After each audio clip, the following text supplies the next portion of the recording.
Voices, a fresh perspective on voting, politics, and power. Well, hello, everybody, and welcome back to PA Youth Voices. So today is going to be a little different from any other podcast that we've been doing before.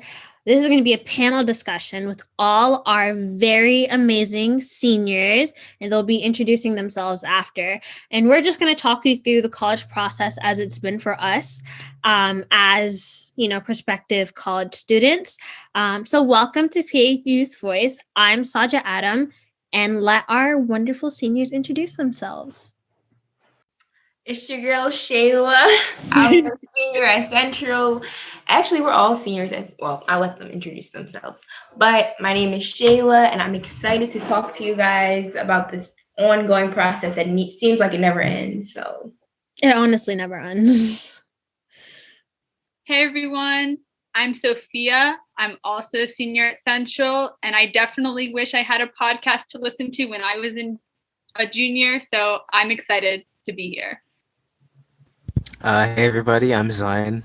Like a previously stated, I'm a senior at Central.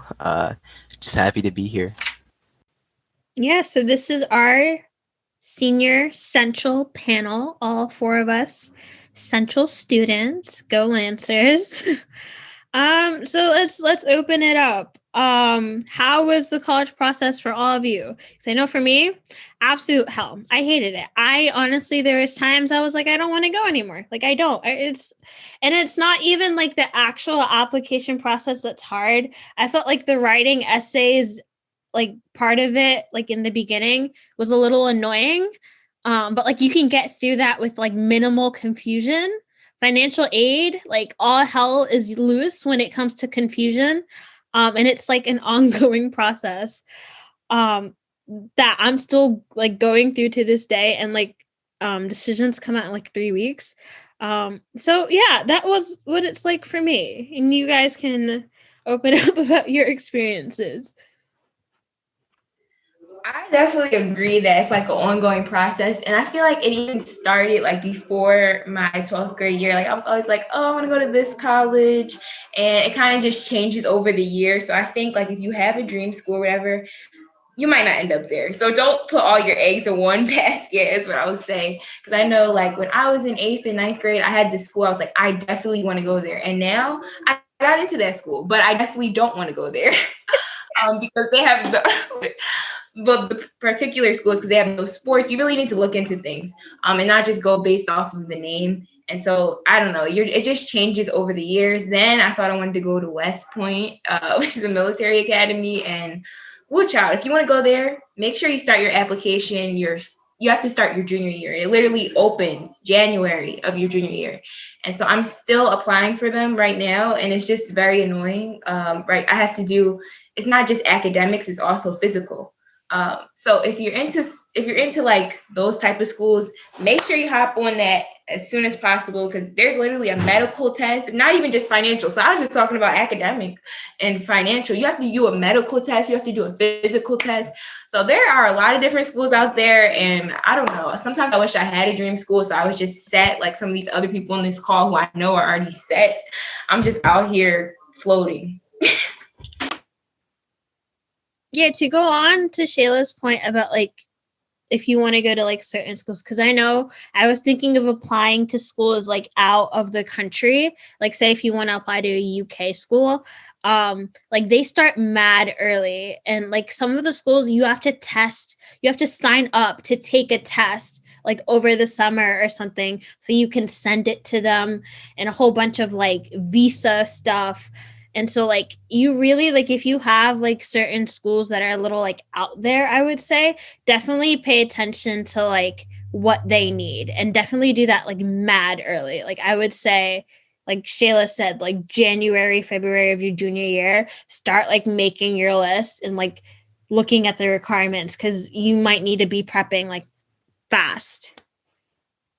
And I would definitely say that there's like two groups of like people, like someone who's very committed, they know what they want to do, they know where they want to go, and then someone who's like, I'm going to apply to every school and just whoever accepts me, I'll go there.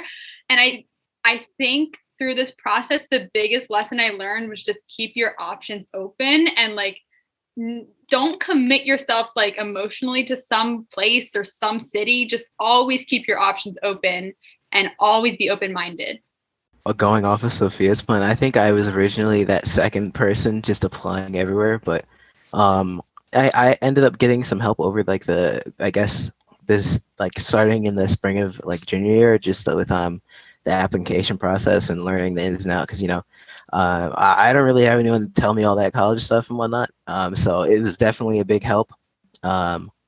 It kept me organized. I got almost all of my essays and whatnot done before school even started. I finished the requirements, all that stuff. So it was more so just like up to me to just put the applications in and do that. It gave me I feel like it gave me a lot of time to really figure out what I want. And so I didn't set my mind on one exact thing. So I became less of those two extremes and more of a nice, I don't know, neutral. And yeah, I really feel like that's helped a lot. Other than the financial aid, that's a nightmare either way. Like no matter what, I feel like that's just going to take up however much time. It's awful. Yeah. Overall, for me, I think it's just been a matter of just having the willpower to keep going. I've definitely lost my willpower many, many times throughout this process. There is and the worst part of it, like as you were talking about financial aid, is like a literal nightmare. Some colleges don't even tell you when they need your stuff. Like I definitely, there's a couple colleges that emailed me, oh, you're missing, I need this, I need this, I need this. And then just randomly, I'll be going on I'll just call to, because honestly, at times you just need to randomly call your colleges or just email them periodically, because honestly, there's a couple of them that will not tell you if you're missing something. And that sucks because you don't want to miss out on financial aid because you just didn't know something was due. Because there's a lot of times where you don't know when something is due and they don't tell you. And sometimes it's really big things. And so that gets really annoying.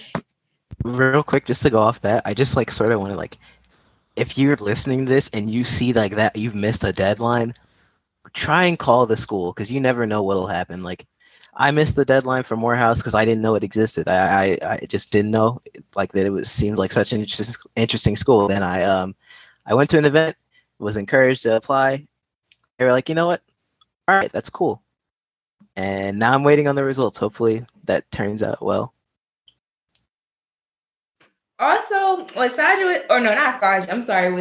was saying about applying early, I think that's cool and all. And I got some of my stuff done early, but a lot of it, I actually, did it towards the end. I got all my stuff done in the last year, in that year, 2020. I left it all there.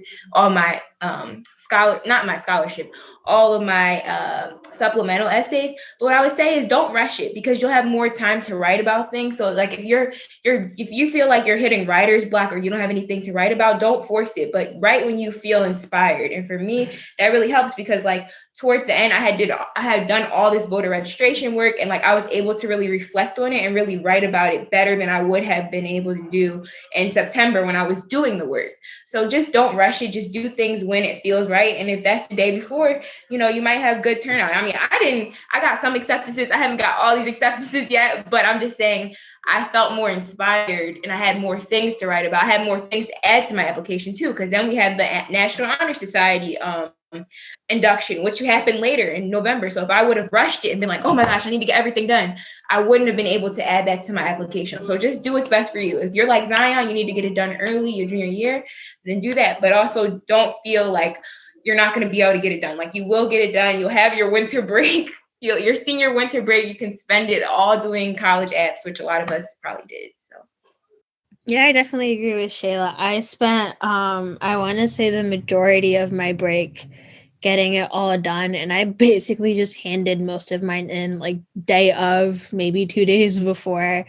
And I definitely had a lot more things to talk about. I experienced a lot more things because, the pandemic kind of changes everything. So a lot of kind of experiences that you go through kind of like the emotional kind of turmoil stuff.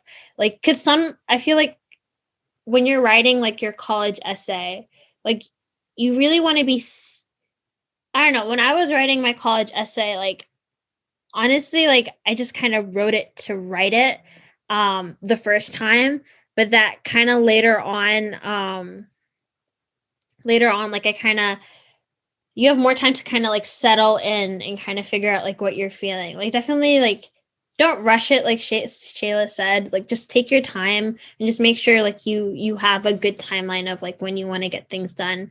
And just make sure you have like plenty of time to revise, because revising's good. But yeah, how about we get into supplementals and interviews? Because I know a lot of people had a couple interviews. I had 2 interviews, and they were fine for me. And they were like one of the 2 bigger colleges on my list. They were my reaches, a little high up there. But I feel like I got really lucky because both of my interviewers were pretty young. And so they were like really happy and joyful. Like my interview for Princeton, she was like a recent graduate. Like she basically just graduated the year before. And so she was like super, super chill. And I really, really enjoyed talking to her. But how are you guys' experiences?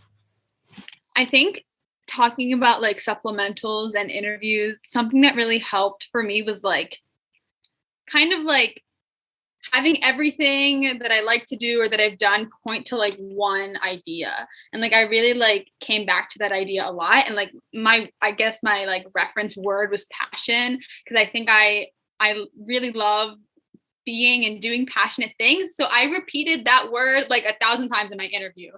And the guy was like, okay, I can tell you're a passionate person. So like I had 2 interviews, I think, Georgetown and UPenn. And to be honest, the interviewers, it's the end of their workday. They really just want to have a good conversation. They're not scary. They're just people. And like, Sheyla's making a weird face. Sheyla, do you want to comment on that? Oh, well, I mean, I don't know. I had mixed. So you said Georgetown. So that was my first interview and it went horrible. So first of all, the girl emails me the day of. I'm out running, doing what I want to do. And I come home. Luckily, it was actually, I was coming back from a voter registration thing, actually. And she just emails me like, oh, can we meet in like an hour? And I literally just came home. Like I had 2 minutes. I hopped on the computer. I did it. And she kept asking me like, who are you? I really want to get to know you. And I'm telling her everything. Like I feel like I'm pouring out my heart. But it just went horrible. But I think I definitely learned from that interview. And I'm glad that it went horrible and I also got deferred from Georgetown. So I don't know if that had to do with the interview or whatever. But I'm glad I had that experience because it really helped me for my next interviews, which were way better colleges. And if Georgetown doesn't accept me, that's their problem. They're missing out. But I also had interviews with Princeton. Like Sajda said, I had 2 more interviews, one with Princeton, one with Harvard, and they went way better than Georgetown because I learned basically what she was asking was she wanted to know about hardship. So for me, I'm not the type of person who defines myself based off of hardship. I define myself based off of victories. That's just how I am. Like I talk about the good things I've done and, the successes, but people, they want to know your character. That's how you build characters. Like, okay, you had all the success, but like, where did this come from? Like so I learned to talk about that more. You have to get personal. You have to be vulnerable. I had to literally talk about my parents' divorce. That's something like I don't talk to people about because that's between me and my family, but it added a layer to me and to like who I am. Cause that is a part of me. Like, that's a part of my struggle. That's a part of, why I might react to certain things. So I think you just got to be vulnerable because they don't know you. It's a complete stranger. Like it's kind of like you kind of assume sometimes that people know things about you, but you really just got to say it. And like Sofia said, say exactly what you like. Like she said, she's passionate about this. I said, I like to talk. That's the first thing I said. And everybody on this call knows that. And then I went into like my 4th grade and how I debate. And I went into a bunch of different things. But anyway, just don't get discouraged because that was my first interview in November. And then I've had my last 2, which went amazing. Actually, I had 3. I forgot I had Penn too, which went well. They went better because of that failure. And also my number 1 tip is to just write, just journal. That's what I did before my pen one. And then after I journaled for that first one, well, it was like my first one after my horrible one, I didn't have to prepare for the other ones. Like I didn't prepare, but it went amazing. And basically the way I prepared for pen was I literally just journaled about like my life. And I started from way before high school. Like I started from like my first struggle, because that's what people want to hear about. So you got to be provocative, but also be like authentic. So like give people what they want to hear, but like don't make up things. So I don't know. That was a long answer, but like I said, I like to talk. So. Yeah, I definitely agree with everything that's said so far. During my UPenn interview, I like talked about my uncle dying of cancer, which he did during the beginning of like this year, and how like my dad left the country for like months, and it was just like me and my mom and my siblings, and like my experience during this time. Like you really get invulnerable with strangers essentially, and it's a little weird to think about. Not gonna lie, like I was a little. Like I kind of hated the idea of it, like because like it's not things like I talk about with anybody like ever. Like I don't like it. Like I said things to like my interviews that I haven't even talked about to my best friend or my family. And yeah, so during the Penn, I forgot I did have 3 interviews, but one of my interviews was actually for a scholarship, and I feel like we should talk about a little bit about scholarship interviews, because scholarship interviews and college interviews differ a little, and we can get into that later. But yeah, like it's a little like you have to prepare yourself to be able to like be vulnerable and just say things that you've never said to anybody, and it is a little discomforting at first, but like you get through it. You just get through it. For me, I sort of feel the opposite of you guys. I don't know what it is, but I'm like an open book. I can talk about anything with anyone pretty much. I get really nervous very easily. I try not to like show it, but it's just like whenever I speak like one-on-one with people, it's a struggle. So for me, trying to sort of can't just have a conversation with someone. I'm getting nervous just thinking about it now. But for the most part, with me, it's just a matter of like just trying my best to de-stress before the thing, because I feel like I'm pretty good at talking with people. Just I don't like to as much. I don't know how to describe it. It's like it's a weird relationship.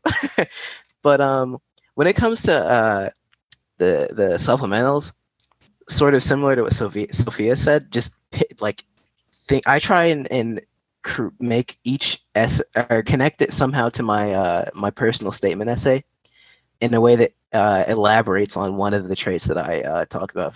So like for me, it was perseverance. Like I've been through some things, and I just like to highlight the fact that, you know, no matter what challenge I face, I'm still gonna keep going. Like you're not stopping me. I don't care. If I don't get into this school, I'll get into another one. I don't care if you defer me. Like that happened with my number one choice school, but you know, I just looked at it like things happen.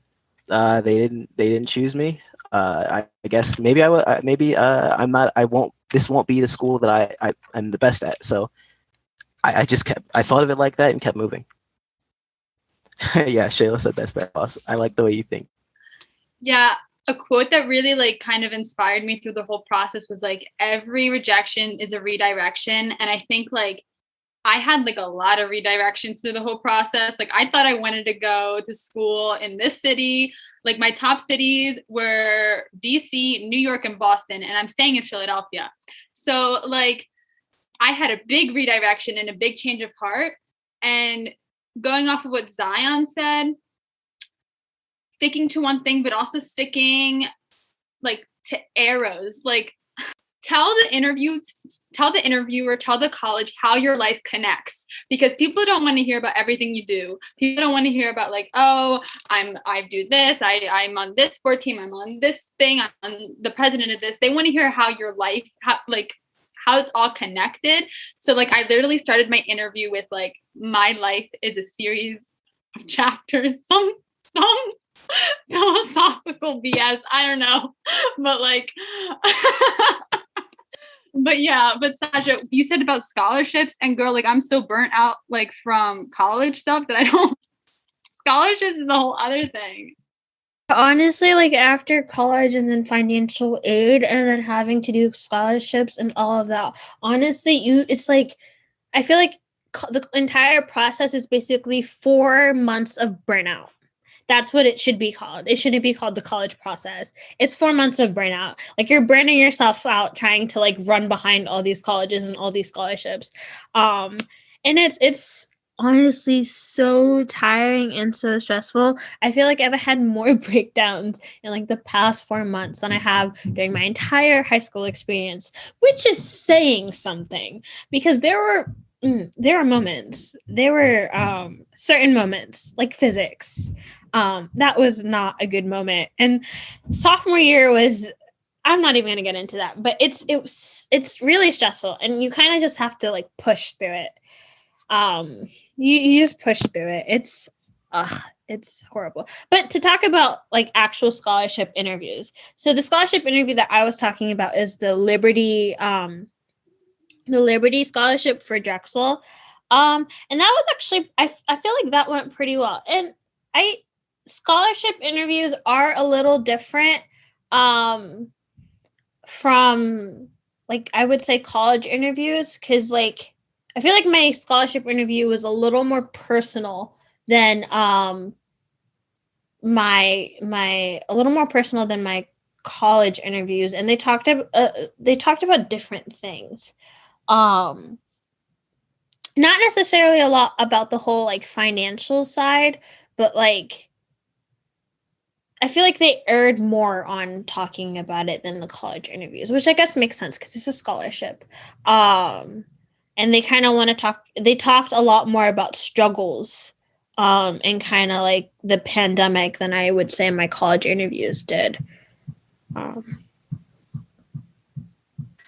Well, yeah, Sajda, I don't know. I haven't had any scholarship interviews because, you know me, I've applied to about, I don't know how many, but I don't get any responses. So good for you, Sajda. But I did want to say I did like, although physics was definitely tough and having algebra that year, sophomore year was tough, that stuff really, it really prepares you. And that's something you could write about too. Like I wrote about that in my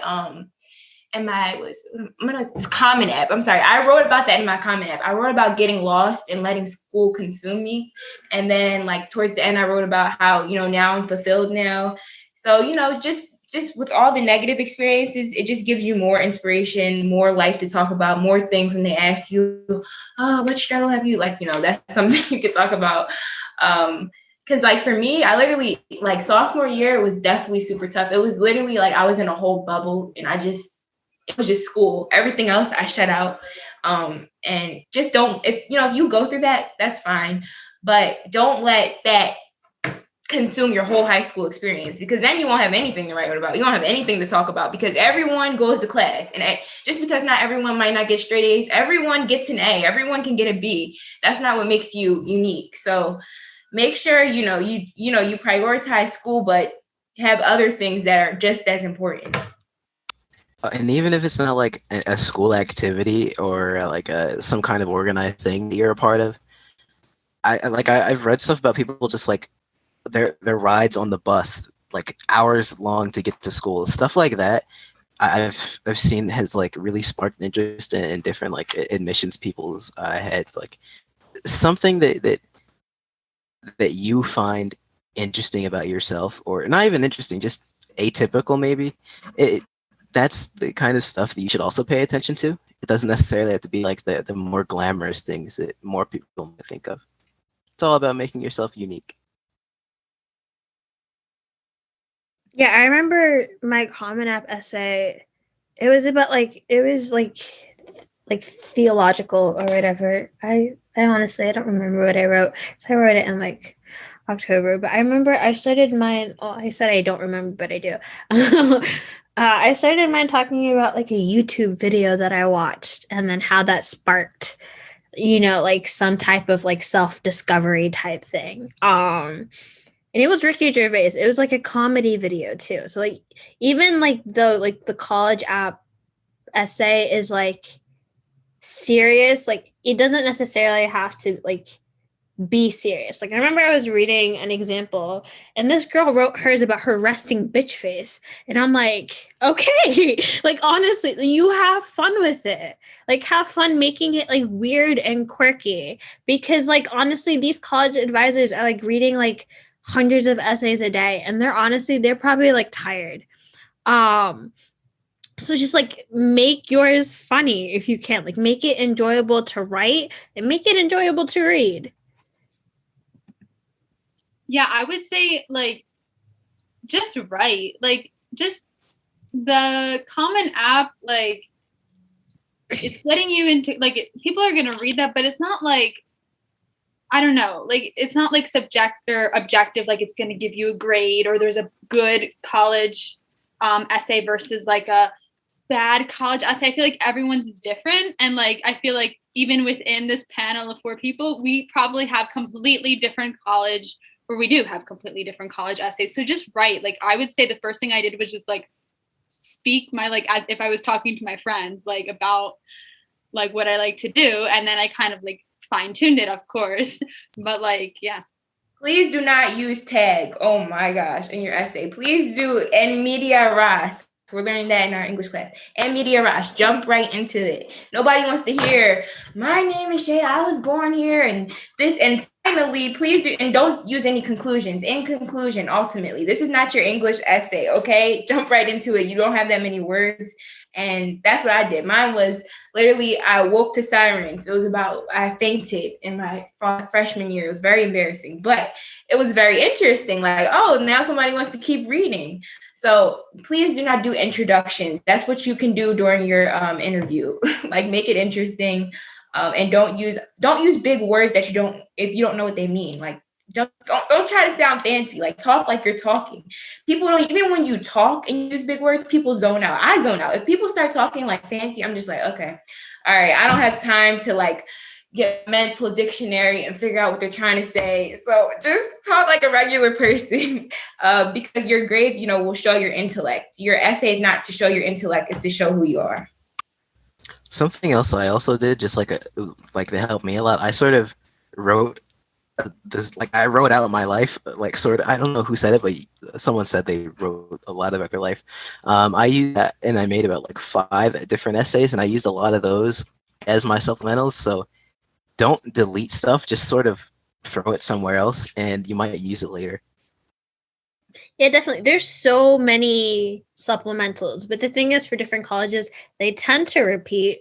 So like definitely like if you write one, like I had like a big doc of like every essay supplemental that I did. And sometimes honestly, you reuse them. Like you change up a couple words and you reuse them, because honestly, if you're applying to a lot of colleges, and I made the mistake of applying to a lot of colleges, don't apply to colleges you don't want to go to, because I made that mistake. And honestly, I regret it. Like if you don't consider yourself going there, do not do it. Do not overload yourself with like 20 colleges because they all ask for stuff.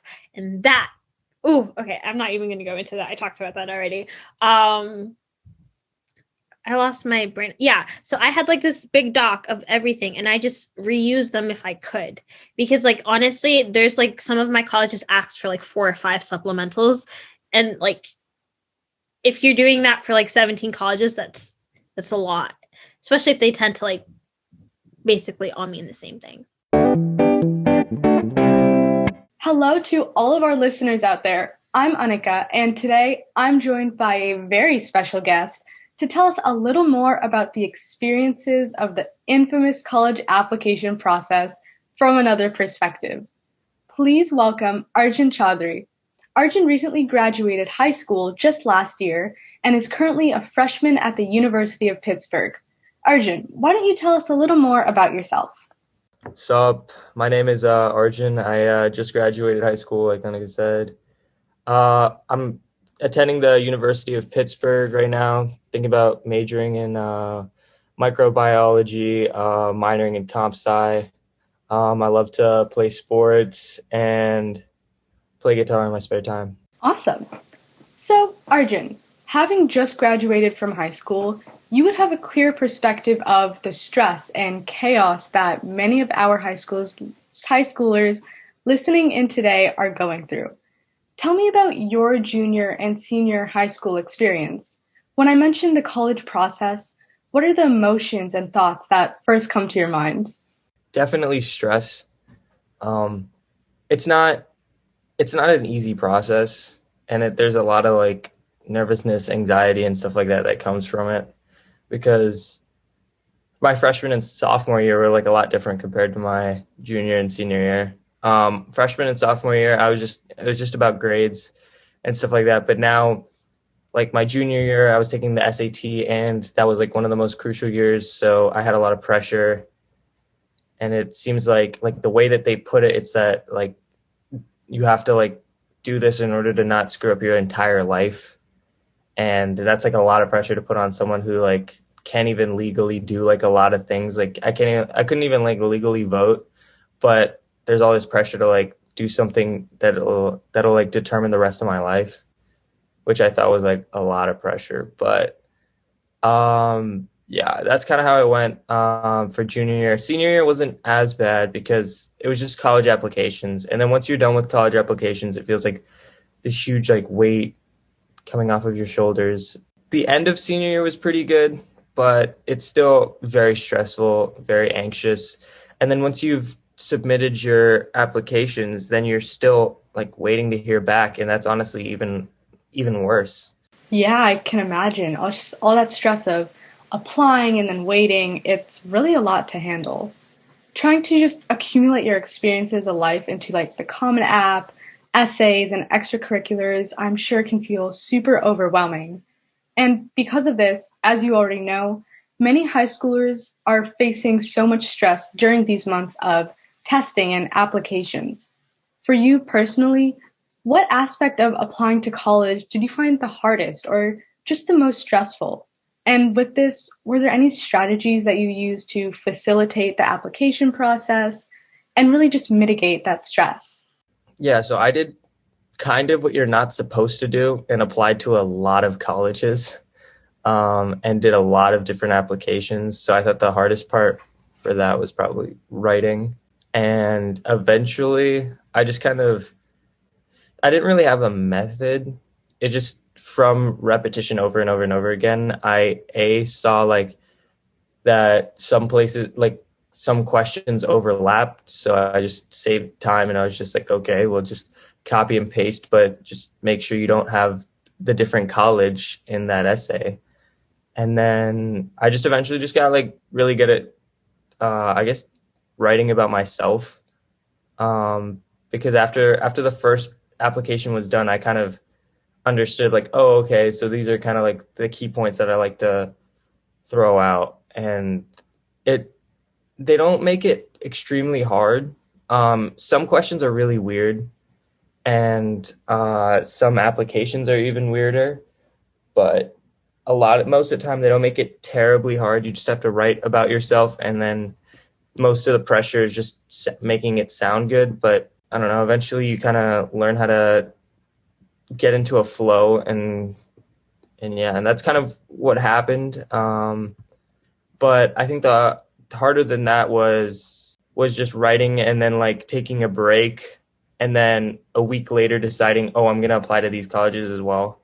But I don't know. I'd say that, so to answer your question properly, I'd say it'd be the writing, and what I used to get over that would be probably like just repetition. And I just naturally just got better at it and just utilize any overlap, and then just be as efficient as possible. Well, seeing that you successfully found your way into a fitting college, I can say that your strategies worked pretty well. I know our listeners today are also looking for ways to make applying to college just a little bit easier to balance with the other events that they've got going on in their lives. Having gone through the entire college process yourself, do you have any advice that you can give our juniors and seniors listening in? Was there anything you wished you would have just known sooner in the application process? I'm not really sure if I have any like great wisdom in terms of the application process, but I would say be genuine in your writing.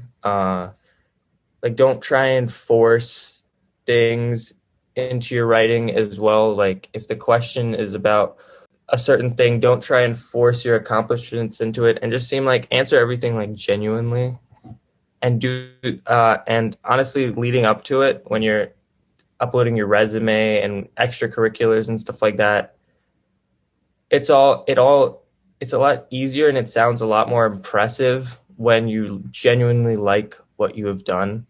So don't just like fill up that. So essentially what I'm trying to say is just be genuine in all aspects of your application. Like it's not really worth trying to be someone else, or like trying to put on this act that you've done like all these different things and stuff like that. Just honestly be yourself. And that's because that's where I think the best type of writing comes from. And I think you bring up a really good point there, that there's all this pressure to be that model student and satisfy all the needs of what you think the college board and the admissions officers are looking for, that we kind of forget to just be ourselves and show why we'd be a good fit for the school. And yes, thank you. That is some really helpful advice. So veering out a little bit from strictly college stress and strategies, I also wanted to discuss the new changes being made to this year's applications. As you know, many colleges are choosing to go test optional for this year's admissions due to the increased SAT and ACT testing difficulty caused by COVID-19. However, this new option to not require testing for applications seems to bring up both proponents and opponents.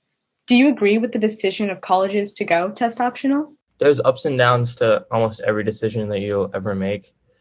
And honestly, yeah, there's cases where kids will have a really good SAT and not as good grades, but the SAT will kind of carry them into a lot of colleges. Or there's people who have really good grades and like really good everything, but then they just can't crack that SAT. So it's like, yeah, at the end of the day, like I like that due to COVID, it's branching out and trying that. And if I didn't have to take the test, I probably wouldn't have, because that was like a lot of unnecessary stress. But I don't know. I think this could be a good thing. Just the fact that it's branching out at all, or the fact that they're going test optional, which they've never done before, right? That shows like some sort of progress, because I'm not really expecting it to happen in like leaps and bounds, but it's a step in a direction which I think is better. I think that's reassuring too, to see that the application process is just getting a little more flexible to meet and just properly represent the needs of the students who are applying, beyond just getting a good ACT or SAT score. That could bring up a lot of new opportunities. So I totally agree there. And that brings up another interesting question. If you personally were a college admissions officer or on the college board, is there anything you would do differently, whether that's AP exams, SATs, or the like? Yeah, I'd honestly do what they're kind of doing now and just kind of get rid of the standardized testing, because like, okay, if they really need a measurement, then they should have like a course that you can take, or like a year-long thing where you're there every single day, and it measures you over the course of like an entire year rather than one day. And for some people, that's just not how they operate.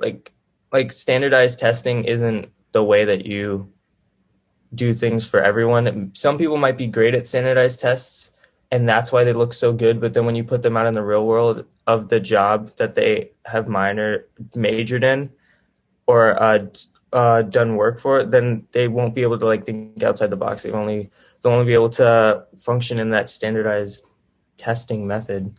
And also there's a reason why it's called standardized testing. So it's not really for everyone. It's just the most convenient for the most people. But I feel like if you were to do what I was saying, then you can like truly evaluate a student's like behavior, progress, intelligence, how they work, how they think, and you could get some like really in-depth stuff. You get more than just like, oh, here's what they can do in the math section, and here's how good they are in English. And that's a really good perspective. I hope that going forward it brings up new conversations in the colleges just with testing, because I know it's not the route that everyone wants to take and it doesn't properly represent them all. So I really like that you bring that up. Well, Arjun, thank you for all that you've done for us today. On behalf of both myself and our listeners, I'd like to thank you for sitting down and helping shed some light on how to alleviate the college admissions process. We hope to speak to you again soon. Hey guys, it's Sehaj and Gayatri Venkatesan. This week we wanted to have a discussion between the two of us to discuss being in high school and how we are dealing with virtual learning. Furthermore, we wanted to lightly cover preparing for college, as the two of us are sophomores in high school. So starting off with some opinions on virtual learning, I am super grateful to be able to have access to the internet and computers and to effectively learn online. However, the environment can be really tough at times, especially like sitting at your desk for hours on end, not moving, not seeing your friends for long, or not seeing them at all sometimes. Additionally, before we had school, but we also had events and fun things in school, and now it's just strictly school.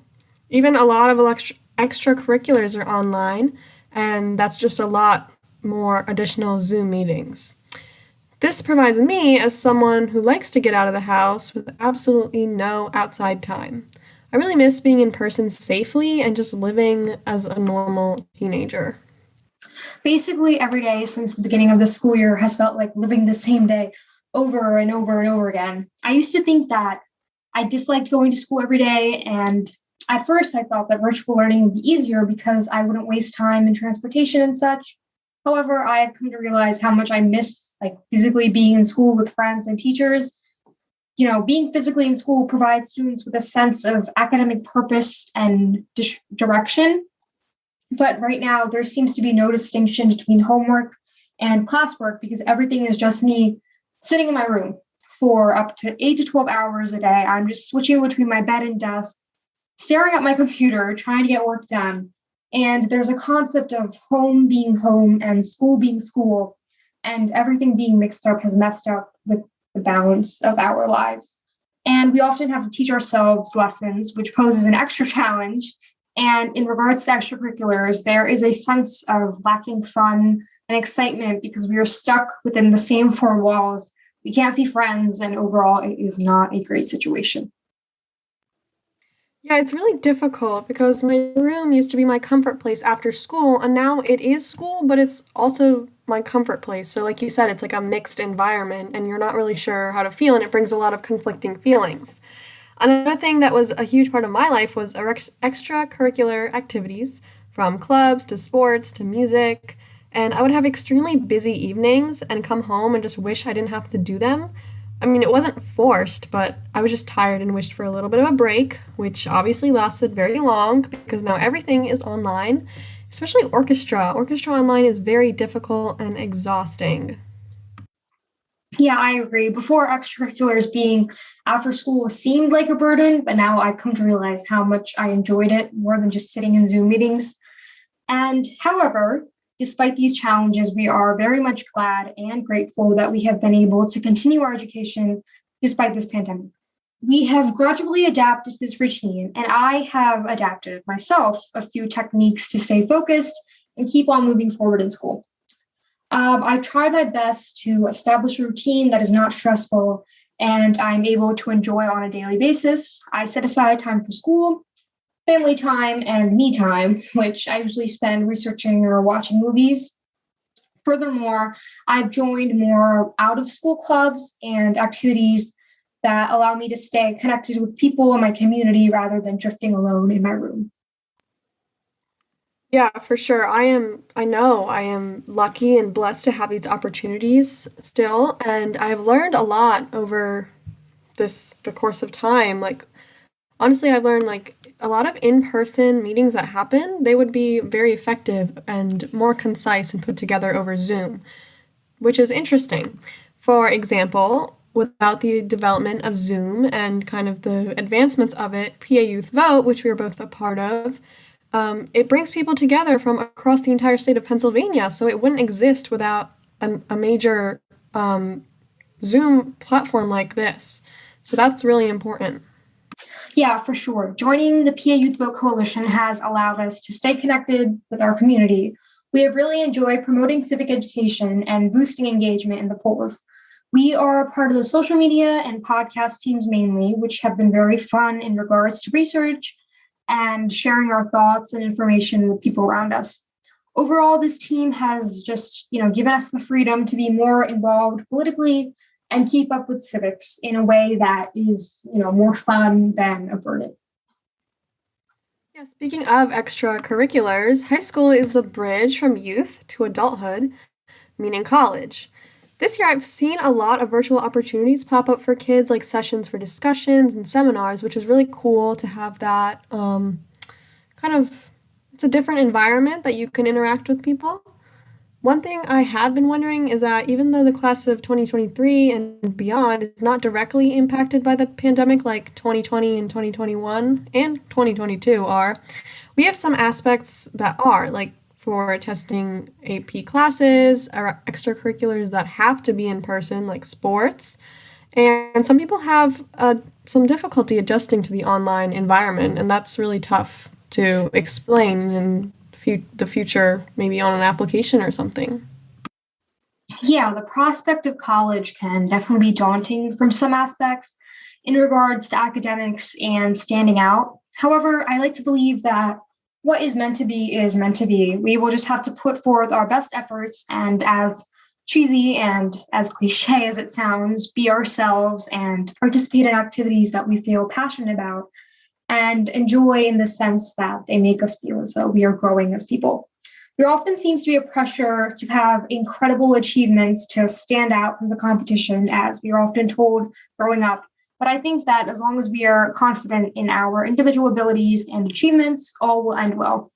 In essence, college is, a stepping stone to the careers that we want in life, and we can achieve what we set our minds to and are willing to work hard for. Yeah, definitely. Everyone has a path that they're meant to take, and whatever happens will happen for the best. We hope this provided you all with some insight into teenage life during the pandemic.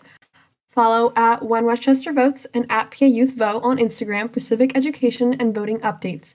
You can also go to our website, paYouthVote.org, and tune into our podcast on Spotify, Apple Podcasts, Apple Music, and more for more information. Thank you guys for listening. And that's a wrap for this episode. Thank you guys for listening, and we hope this advice helps you in your journey with school. Make sure to follow us at PA Youth Vote on Instagram for civic education and voting updates. Our next episode will be an interview with Kayla Kachi, who is a senior running for her school board. That's a really interesting interview, so you guys should definitely tune in and check it out. This is Sehaj from PA Youth Voices signing off.